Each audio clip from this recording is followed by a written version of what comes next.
ఇదే ఇల్లు shop owner. Okay. Sir ఉన్నారంటవరా? ముందే ఉంటారు, హెల్త్ బాగోట్లేదు కదా, ఇంట్లోనే ఉంటున్నారు. ఓకే, ఎలాగైనా కన్విన్స్ చేయాలరా సార్ని.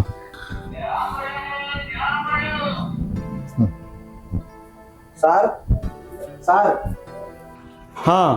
ఎవరు? నమస్తే సార్, నా పేరు డేవిడ్ అండి.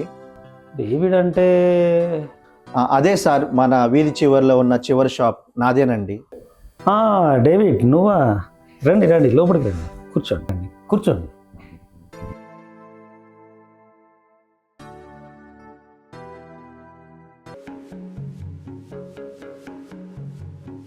బాగున్నారా సార్? మీ ఆరోగ్యం ఎలా ఉందండి? బాగున్నాను బాబు, ఇప్పుడు కాస్త పర్వాలేదు. డాక్టర్స్ రెస్ట్ తీసుకోమన్నారు ఎక్కువగా. నెల రోజుల నుంచి మీరు షాప్కి వస్తారేమని చూస్తున్నానండి, మీరు రావటం లేదు కదా. ఇంకా నేను షాప్కు రాను బాబు, డాక్టర్లు నన్ను ఎక్కువగా పని చేయొద్దన్నారు. అందుకే ఇంకా షాప్ అమ్మేద్దామనే నిర్ణయానికి వచ్చాను. మీకు కూడా తెలిసే ఉంటుంది కదా. అవును సార్, ఆ విషయం తెలిసింది. మిమ్మల్ని ఒక సహాయం అడుగుదామని వచ్చానండి. చెప్పు డేవిడ్, పర్వాలేదు, ఎటువంటి సహాయమైనా చేస్తాను. సార్, మీ షాప్ సెంటర్లో ఉంది కదా, చాలా బాగా నడుస్తూ ఉంది. ఇప్పుడు నేను నడుపుతున్న షాప్ అంత గిరాకీ లేదు. నేను కష్టపడి ఎదగాలనుకుంటున్నాను. మీ షాప్ నాకు అమ్మితే నేను అభివృద్ధి చేసుకుంటాను.